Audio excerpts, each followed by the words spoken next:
m'appelle Philippe Bress. Nous sommes mariés avec Céline depuis 25 ans. Nous avons 4 enfants. Je m'appelle Philippe-Henri Plessis. Je suis marié avec Séverine. Nous avons 5 enfants. Armand Honora, j'ai 61 ans. Je suis papa de 2 filles, mais je suis célibataire depuis 25 ans. Donc, Cyril Maléco, j'ai 39 ans, je suis marié à Mireille, je suis responsable projet pour une société de transport et je fais partie donc de la paroisse La Résurrection Sainte Famille à Villeurbanne. Je m'appelle Gilles, j'ai 48 ans, bientôt 49. Et je suis responsable des travaux dans une grosse menuiserie de la région lyonnaise. Jean-Baptiste Thibon, 45 ans, marié et père de 3 enfants. Je m'appelle Jean-Pierre Berthet, j'ai 66 ans. J'habite Caluire, je suis implanté à la paroisse Notre-Dame des Lumières. Donc, je m'appelle Jacques Tirole, j'ai 47 ans. Je suis marié avec Sigolène. Mon nom est Roberto Romano, j'ai 44 ans et je suis italien, de Rome pour être précis. Je suis à Lyon depuis environ un an et demi parce que je travaille pour une organisation internationale basée ici. Je m'étais éloigné de l'Église, de la foi pendant des années. Et ayant toujours eu une attirance de par mes origines avec une abbaye en Provence, l'abbaye de Sénanque, je suis retourné là-bas, j'ai fait des retraites et c'est là-bas à Sénanque que le Seigneur m'a appelé. Il m'a appelé à faire ma communion, la confirmation évidemment par la suite et l'appel au diaconat vient de là-bas. C'est un appel vraiment du Seigneur, ce n'est pas un appel particulier au diaconat. Le diaconat est une suite logique dans cet appel. Mais c'est vraiment, j'ai vraiment ressenti un appel du Seigneur qui m'a dit « Viens, tu sais, j'ai besoin de toi. » Moi, ce que j'ai particulièrement aimé dans la formation, c'est qu'il y a vraiment la dimension donc, du couple qui va porter cette vocation. Donc la femme est présente pendant la formation.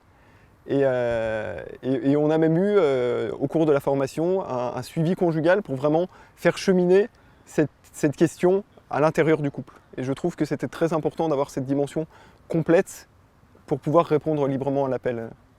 Une grande chance de vivre ce moment. J'ai pas toujours dit ça.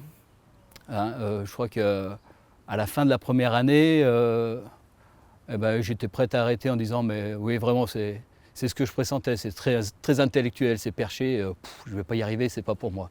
En fait, il n'attend pas de moi que je sois un savant ou un sage, que j'ai un cerveau gros comme une citrouille. Non, et donc là, je dirais, j'ai ouvert mon cœur et j'ai accueilli, j'ai découvert celui qui m'appelait, quoi. Voilà. Et la formation, là, je peux dire que ça a porté ses fruits, quoi. C'est formidable. Être diacre, entre autres choses, est une grande responsabilité devant les autres et c'est indéniable la conscience que votre propre comportement reflété aux yeux des gens, l'image de l'Église ne peut et ne doit jamais vous abandonner. Ce qui est très important, c'est d'être présent même en dehors des cadres religieux. Témoigner du Christ, même sur la route, dans les différents endroits auxquels on peut rencontrer du monde. Montrer que le Christ il est là, mais montrer que le Christ m'habite. Et que je voudrais faire partager cette joie aux autres. Être fier de sa foi.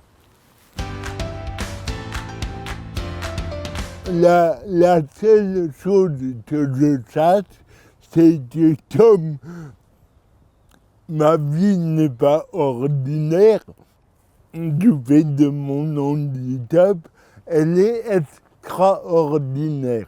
Et donc la seule chose que je sais, c'est que j'aurai un ministère extraordinaire. Alors ce qui me semble essentiel de transmettre va passer d'abord par ma disponibilité. Je pense que la disponibilité de son temps dans cette fonction diaconale, surtout quand on est comme moi en retraite, est quelque chose d'important.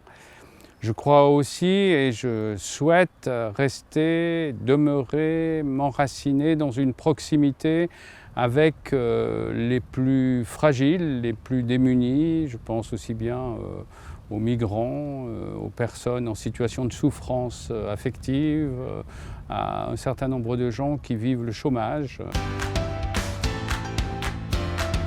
J'aimerais vous partager ce que disent nos enfants de l'appel de leur père. Salomé, 11 ans, dit ça va nous rapprocher de Jésus. Célestin, 9 ans, lui, il dit moi j'aime bien m'occuper des pauvres. Et je pense que l'appel de son père vient vraiment lui apporter cette sensibilité à s'occuper des plus pauvres. Nathanaël, il a 6 ans, il n'en dit pas grand-chose, mais je crois que dans son cœur, Jésus grandit. C'est une joie parce que je sens que c'est quelque chose qui est très fort pour Philippe, voilà, que ça répond à un appel très profond qui date de très longtemps, d'être à la suite du Christ, auprès des plus pauvres et dans l'Église. Et c'est aussi une joie parce que c'est une joie pour toute la communauté et en particulier pour les familles du quart-monde qui, comme le disait Philippe, se sentent aussi reconnus par l'Église, par cette présence de diacre dans la communauté.